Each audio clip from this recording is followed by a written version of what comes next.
అదే RTV app వార్తల్ని క్షణాల్లో చదివే అవకాశం ఉంటుంది. ఒక న్యూస్ పేపర్, ఒక టెలివిజన్ ఛానల్ మీ చేతుల్లో ఎప్పుడూ ఉంటాయి. ప్రస్తుతం 2 తెలుగు రాష్ట్రాల్లో హాట్ టాపిక్ గా మారిన న్యూస్ బెట్టింగ్ యాప్స్ లో సజ్జనార్ దీనిపైన ఉక్కుపాదం మోపుతున్నారు. పదే ట్వీట్స్ చేస్తున్నారు.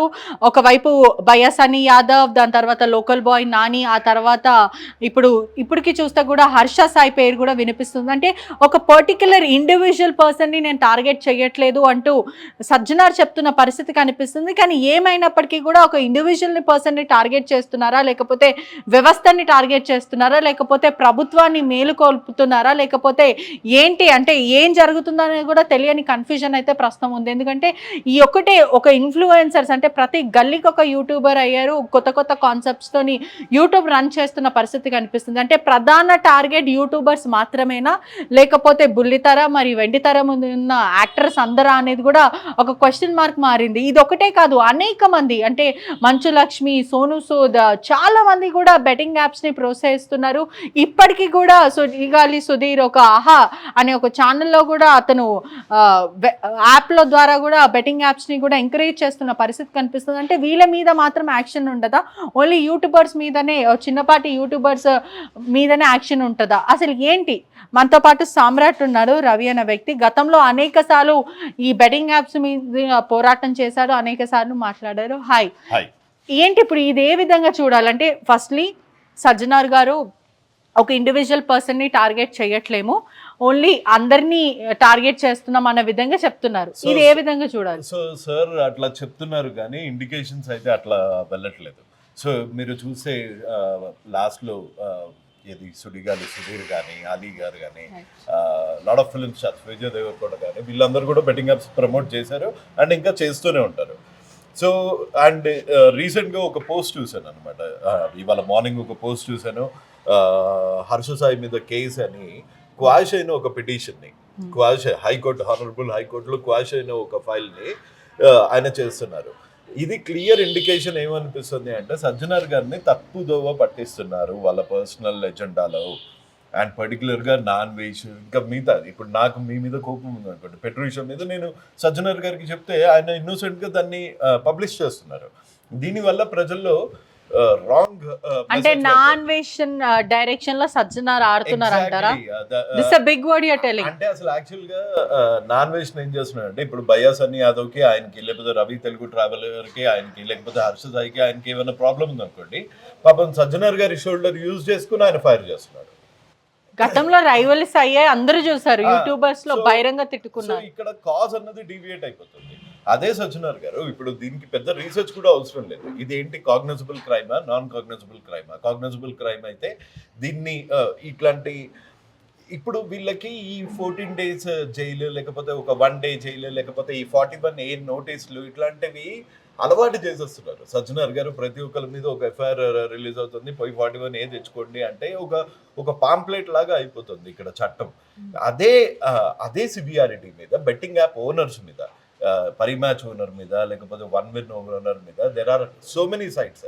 ఆ ఓనర్స్ మీద, లేకపోతే ఇన్వాల్వ్ అయిన పొలిటికల్ సిస్టమ్ మీద కనుక ట్వీట్ చేస్తే హిల్ బి మోర్ అగ్రెసివ్. మనం చూసాము ప్రతిసారి, అంటే డొంకనే కదిలిస్తే తీగలందరూ సెట్ అవుతారు అంటారా? ఆబ్వియస్ గా కదా. ఇప్పుడు ఒక్కసారి బెట్టింగ్ యాప్ ని గనక ఓనర్స్ మీద కేసెస్, ఓనర్స్ మీద పిల్లు, లేకపోతే పొలిటికల్ సిస్టమ్ లో వాళ్ళకి హెల్ప్ చేస్తున్న వాళ్ళ మీద గనక ఒక్కసారి ఫైర్ చేస్తే, లేకపోతే వాళ్ళని ఒక్కసారి స్క్రూటినీలో పెడితే, ఈ ట్యాప్స్ అన్ని ఇందాక చెప్పినట్టు ఈ మెయిన్ ట్యాంక్ ని కనుక డిస్ట్రాయ్ చేస్తే ఆబ్వియస్గా ఈ ట్యాప్స్ అన్ని చాలా చిన్న ట్యాప్స్, ఈ ట్యాప్స్ అన్ని వెళ్ళిపోతాయి. పోనీ ఇప్పుడు బయాసని యాదవ్ అరెస్ట్ అని ఒక పెద్ద హెడ్డింగ్ పెడుతున్నారు. ఇందాక సజ్జనార్ గారు కూడా చాలా ఫ్యాన్సీ చేసి హర్ష సాయి అరెస్ట్, లేకపోతే లోకల్ బాయ్ నాని అరెస్ట్ అని ఇట్లా పెడుతున్నారు. కాకపోతే ఈ లోకల్ బాయ్ నాని వెళ్తాడు, పోలీస్ స్టేషన్కి వెళ్తాడు, మళ్ళీ వస్తాడు. ఇప్పుడు వీడియో కూడా రిలీజ్ చేశారు, పశ్చాత్తాపం. ఇప్పుడు లోకల్ బాయ్ నాని సంపాదించిన డబ్బులన్నీ మళ్ళీ ఎవరైతే లాస్ అయ్యారో వాళ్ళకి ఇస్తున్నారా? ఇందులో జస్టిస్ అన్నది ఉందా? ఇందులో శిక్ష అన్నది ఒకటే కనిపిస్తుంది. అదే కనుక యాప్ని పట్టుకున్నారు అనుకోండి, యాప్ని పట్టుకున్నారు, ఆ ఇల్లీగల్ మనీని అంతా ట్రేస్ అవుట్ చేశారు, అదంతా అంటే మీకు వచ్చిన ఐడియా ప్రభుత్వానికి రాదంటారా? ఐటీ మినిస్టర్ కి వీళ్ళందరికి రాదంటారా ఐడియా? అదే కదా ఇది $1 million క్వశ్చన్. కాకపోతే ఇప్పుడు ప్రస్తుతం మాట్లాడుకుంటుంది ఏంటి అంటే సజ్జనార్ గారి ట్వీట్ చాలా లేమ్ అనిపించింది నాకు. సార్ని చాలా తప్పుదోవ పట్టిస్తున్నారు, ఈ వీళ్ళు వాళ్ళ పర్సనల్ గ్రడ్జెస్ తీర్చుకోవడానికి సార్ని తప్పుదోవ పట్టిస్తున్నారు. దీన్ని ఎగ్జాక్ట్లీ ప్రభుత్వం ఈజీగా యాక్టులు చేసిన వాళ్ళు ట్రాయ్కి ఒక ఈమెయిల్ రాయలేరా, టెలిఫోన్ రెగ్యులేటరీ అథారిటీకి ఒక ఈమెయిల్ రాయలేరా, నెట్వర్క్ ఒక క్లోన్ కాకుండా సైట్స్ని ఆపలేరా? ఇప్పుడు దుబాయ్లో పాన్ సైట్స్ అన్నవి ఓపెన్ కావు, ఎట్లా? సింపుల్ అదే టెక్నాలజీ ఇక్కడ యూజ్ చేయొచ్చు కదా. ఇక్కడ బెట్టింగ్ యాప్స్ బ్యాన్ చేయడం ఎవరన్నా బ్యాన్ చేస్తారు, బ్యాన్ చేసి. అంటే ఇప్పటి వరకు ప్రభుత్వం అటువంటి డిసిషన్ ఎందుకు తీసుకోలేకపోయిందంటారు? అంటే దీని వెనకాల ఏదైనా పొలిటికల్ ఎజెండా ఉందా? 100% దీని వెనకాల చాలా పెద్ద మాఫియా ఉంది. ప్రతి పొలిటికల్ పార్టీకి forget about IT minister Sridhar Babu garu, why is somebody like KTR not responding? ఇన్ని ట్వీట్లు ఎప్పుడు ట్విట్టర్లోనే ఉంటారు కదా, ఆయన ఎందుకు రెస్పాండ్ కావట్లేదు? ప్రతి పొలిటికల్ పార్టీకి దీని నుంచి ఫండ్స్ వెళ్తాయి, అందుకని వాళ్ళు దే కీప్ సెంట్రల్ గవర్నమెంట్ ఏమో స్టేట్ గవర్నమెంట్ ఉంటుంది, స్టేట్ గవర్నమెంట్ ఏమో సెంట్రల్ గవర్నమెంట్ ఉంటుంది. కర్ణాటకలో లీగల్, మన ఏపీలో ఇల్లీగల్, తమిళనాడులో లీగల్, ఇల్లీగల్, సిక్కింలో లీగల్, ఇలా ఒక్కొక్క చోట ఒక్కొక్క లాస్ పెట్టుకున్నారు. దీనికి ఒక యూనిఫైడ్ కమిటీ, ఒక మంచి matured mechanism. So matured mechanism when we say గోవాలో లీగల్, ఇక్కడ ఇల్లీగల్, ఆంధ్రాలో ఇల్లీగల్, ఇక్కడ మెచ్యూర్డ్ మెకానిజం అంటే ఒక పెద్ద మెకానిజం కూడా అవసరం లేదు. దీన్ని లీగలైజ్ చేస్తే ఈ బెట్టింగ్ యాప్స్ అన్నది బ్యాన్ అని, బెట్టింగ్ యాప్లు బ్యాన్ చేయాలి అనే అరిచిన దాంట్లో నేను ఫస్ట్ ఉండే. కాకపోతే అప్పుడు సార్ వీళ్ళెవరు పాపం. అంటే ఎందుకు సజ్జనర్ గారు ప్రామినెంట్ పీపుల్ ని టార్గెట్ చేయట్లేదు, ఓన్లీ యూట్యూబర్స్ ని టార్గెట్ చేస్తున్నారు? ఎందుకంటే వీళ్ళు రివోల్ట్ కారు కదా, వీళ్ళకి చట్టాల మీద పెద్ద అవగాహన ఉండదు, వీళ్ళు రివోల్ట్ గారు. సో అందుకని వీళ్ళని సాఫ్ట్ టార్గెట్. నేను ఇంకా చెప్తున్నాను ఏంటి అంటే సజ్జనార్ గారు వీళ్ళని టార్గెట్ చేస్తున్నారు అని కూడా అనుకోవట్లేదు.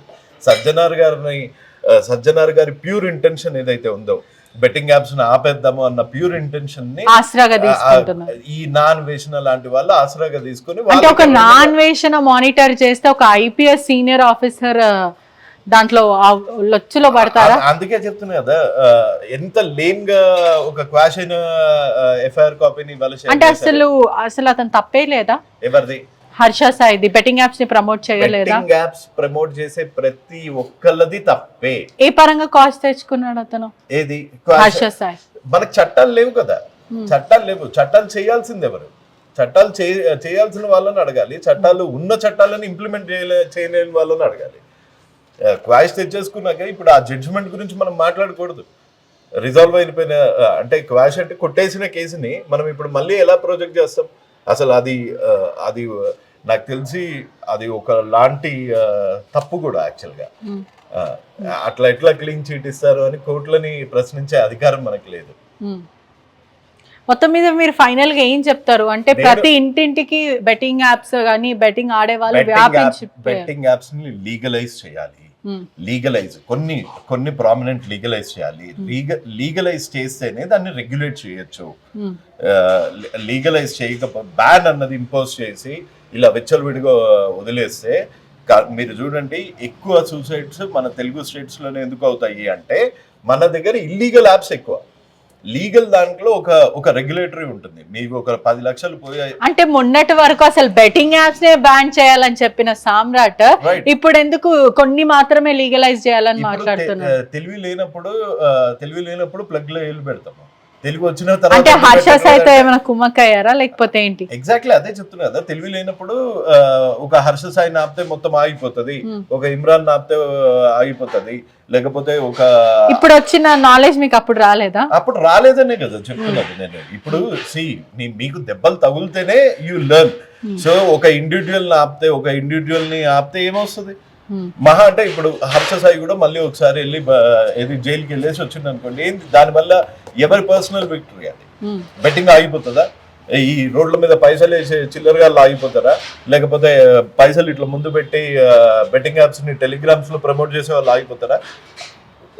వాళ్ళకి జైలు, వాళ్ళకి శిక్షణ అలవాటు చేసిన వాళ్ళం అవుతాం, కానీ దానికి సొల్యూషన్ కాదు. పూర్తిగా బెట్టింగ్ యాప్స్ ఎందుకు అరికట్టలేము? అదే అరికట్టాలి అంటే ముందు దాన్ని లీగలైజ్ చేయాలి. లీగలైజ్ చేస్తే గవర్నమెంట్ కి ఎంతో కొంత ట్యాక్స్ వస్తుంది, ప్లస్ దానికి ఒక గ్రీవియన్స్ సెల్ ఉంటుంది, దానికి ఒక రెగ్యులేటరీ బాడీ ఉంటుంది. ఒకవేళ లీగల్ బాడీ అయితే మీరు ఇంతకు మించి ఆడకూడదు, ఒక సిస్టమ్ ఉంటుంది.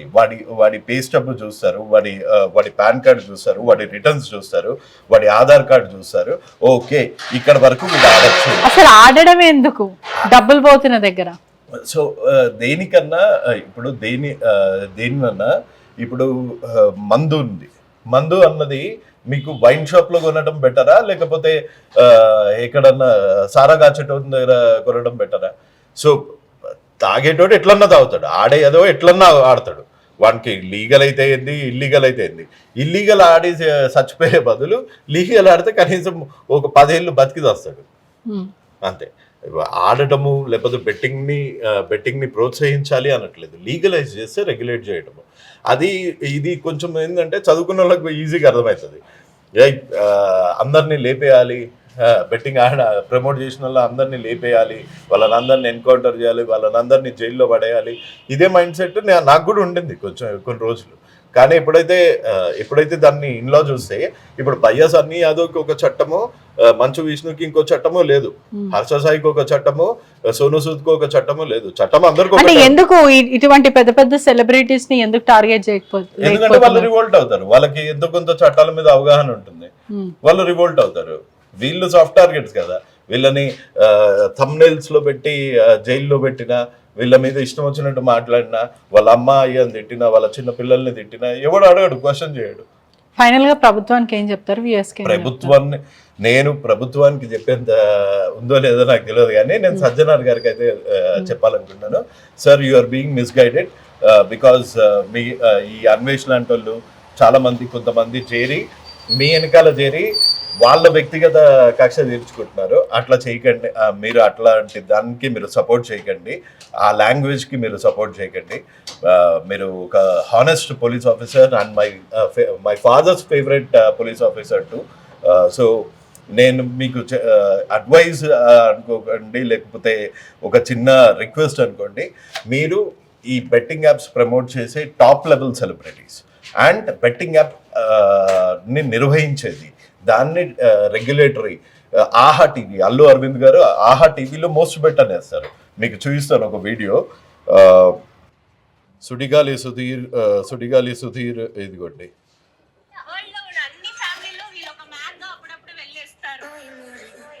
అక్కడ మోస్ట్ బెట్ అని ఉంది, అక్కడ మోస్ట్ బెట్ అని ఉంది. సో వీళ్ళు ప్రమోట్ చేసే 30 సెకండ్ వీడియోస్కే మీరు వాళ్ళని కాల్చాలి, లేకపోతే వాళ్ళని అరెస్ట్ చేయాలి అని అన్నప్పుడు వీళ్ళు ఒక 1 hour ప్రోగ్రామ్ లో మోస్ట్ బెట్ అంటారు. ప్రో కబడ్డీ మ్యాచ్ అని, దానికి అఫీషియల్ స్పాన్సర్ ఎవరనుకుంటున్నారు? పరి మ్యాచ్ అనే బెట్టింగ్ యాప్. సో ఈ యాప్ ఓనర్స్ మీద, లేకపోతే దీన్ని మన నెట్వర్క్ లోకి అలౌ చేస్తున్న వాళ్ళ మీద, దీని మీద సరైన చర్యలు తీసుకొని మన సైబరాబాద్ సైబర్ క్రైమ్ డిపార్ట్మెంట్ మీద, వీళ్ళ మీద ట్వీట్లు చేయండి. ఎందుకంటే వీళ్ళు గనక ఆహాకి ఒక నోటీస్ పంపిస్తే ఇమీడియట్ గా మోస్ట్ బెట్ అన్నది వెళ్ళిపోయేది. సో మీరు అలా చేయట్లేదు. ఈ చిన్న యూట్యూబర్స్ని, వీళ్ళకి శిక్ష ఈ 41 ఏళ్ళు లేకపోతే 2 రోజులు జైలు, 3 రోజులు జైలు అలవాటు చేస్తే వీళ్ళు ఇంకా మొండిగా తయారవుతారు. దీనికి ఇంతే నా శిక్ష అని నెక్స్ట్ టైం భయపడరు. సో దయచేసి మీరు చెప్పుడు మాటలు వినకండి అండ్ డైరెక్ట్గా ఇది అలౌ చేస్తున్న ప్రభుత్వాన్ని ప్రశ్నించాలని కోరుకుంటున్నాను.